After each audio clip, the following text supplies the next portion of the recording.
Hello అండి. ఈరోజు నేను రాగులు, సజ్జలు, జొన్నలు, కొర్రలు తోటి లడ్డు చేస్తున్నాను. జొన్నలు, కొర్రలు, రాగులు వేపేసి చక్కగా మిక్సీ పెట్టేసి బెల్లం చితక్కొట్టి పాకం లైట్గా మనం కొంచెం నీళ్ళు పోసేసి పాకంలాగా చేసేసి దాంట్లో కొంచెం నెయ్యి పోసాను. ఊరిని బెల్లం కరగడమే, ఏమి ఒక్క చుక్క నీళ్ళు వేసి కరిగాక మనం దాంట్లో నెయ్యి వేసేసి ఈ పిండి మిక్సీ పెట్టుకుంటున్నాం కదా దీంట్లోని వేసేసుకొని మనము కలుపుకోవాలి. కానీ ఏంటంటే మనం పిండి మిక్సీ పెట్టుకునేటప్పుడు యాలకులు కూడా మనం చక్కగా వేసుకోవాలి. స్మెల్ బాగుంటుంది. ఇది చాలా పిల్లలకి కానీ పెద్దోళ్ళు కానీ మంచి ఫుడ్డు, చాలా హెల్దీ అయిన ఫుడ్డు. మీరు కూడా ఒకసారి అలా ట్రై చేయండి. ఫస్ట్ రాగులు వేపుకోవాలి, తర్వాత సజ్జలు వేపుకోవాలి, తర్వాత జొన్నలు వేపుకోవాలి, తర్వాత కొర్రలు వేపుకోవాలి.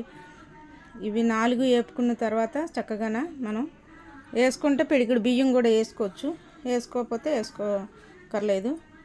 ఇది అట్లాగా మిక్సీ పెట్టేసుకొని అంటే ఎక్కువ ఏమి మనం మిల్లికి పట్టించి అట్లా చేసుకోకూడదు. కొంచెం ఒక అరకిలోకి వచ్చేలాగా మనం పిండి ఆడించుకొని దీనికి 1/4 కిలో బెల్లం పడుతుంది. అరకిలో వేసుకుంటే 1/4 కిలో బెల్లం. తినలేని స్వీట్ తక్కువ ఉన్న వాళ్ళు 150 గ్రాములు 110 గ్రాములు అలాగే వేసుకోవచ్చు. 1/4 కిలో సగం వేసుకోవచ్చు. పిల్లలకు కానీ పెద్దోళ్ళకి కానీ చాలా మంచి ఫుడ్ అండి ఇది. ఇప్పుడు పిల్లలకి పెద్దోళ్ళు కాళ్ళు చేతులు లాగడం, నడుము నొప్పి ఇట్లాగా అంటున్నారు కదా, అలాంటి వాళ్ళకి అందరికీ ఇది అన్నం. ఇదివరకు అయితే జొన్న అన్నం, కొర్ర అన్నం అవి తినేవాళ్ళు. ఇప్పుడు వాళ్ళకి అవి దంచడాలు, చెరగడాలు ఇవన్నీ రావు కదా. అందుకని మనం ఇట్లాగా తెచ్చుకొని ఇట్లాగా మనం సున్నుండల పిండి ఎలాగా ఇచ్చేసుకుంటాం అట్లా చేసుకొని బెల్లం కోరేసి కలిపి నెయ్యి అచ్చబెట్టి వేసుకోవచ్చు. బెల్లం పాకం పెట్టి కానీ పోసుకొని పిండిలో కలుపుకోవచ్చు. ఏదైనా సరే చాలా బాగుంటుందండి, టేస్టీగా ఉంటుంది. ఒకసారి మీరు కూడా ఇట్లా ట్రై చేయండి.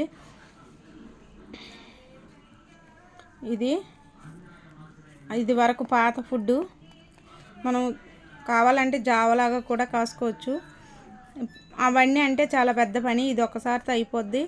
రోజుకు ఒక వండ పిల్లలకు కానీ పెద్దోళ్ళు కానీ తిని ఒక గ్లాస్ పాలు కానీ తాగపోయినా పర్వాలేదు. ఇట్లా తీసుకోవడంలోనే చాలా మంచిది.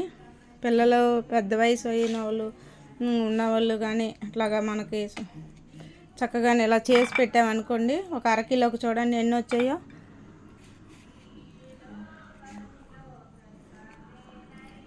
మనం ఇప్పుడు ఇదివరకు అంటే అవి దంచేవాళ్ళు, చెరిగి మళ్ళీ అవి బియ్యం చేసి మళ్ళీ వండి అట్లా చేసేవాళ్ళు.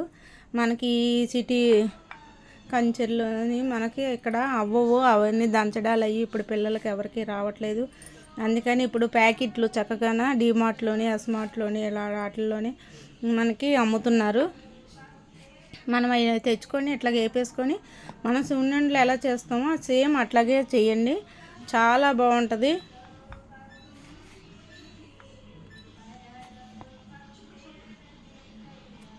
నేను మా పిల్లలకి చేసి పెడతా ఉంటాను. నేను జావ కూడా చేస్తాను దీంతో. మీకు ఇంకొకసారి జావ కూడా ఎలా చేయాలో చూపిస్తాను. వీటితోటి అన్నం తినలేము కదా, తినరు కదా, అందుకనే వాళ్ళకి మనం జావ కూడా ఎలా చేసుకోవాలని చూపిస్తాను. మీరు కూడా ఒకసారి ఇట్లా ట్రై చేయండి. ఇది పాతకాలం ఫుడ్డు. బాలింతలకు కూడా ఇది పెట్టవచ్చండి. నడుము బలం బాగా నడుము నొప్పి వస్తుంది కదా, అందుకని బాలింతకు కూడా నెలకాయించి 3 నెలల వరకు పెడితే చాలా మంచిది.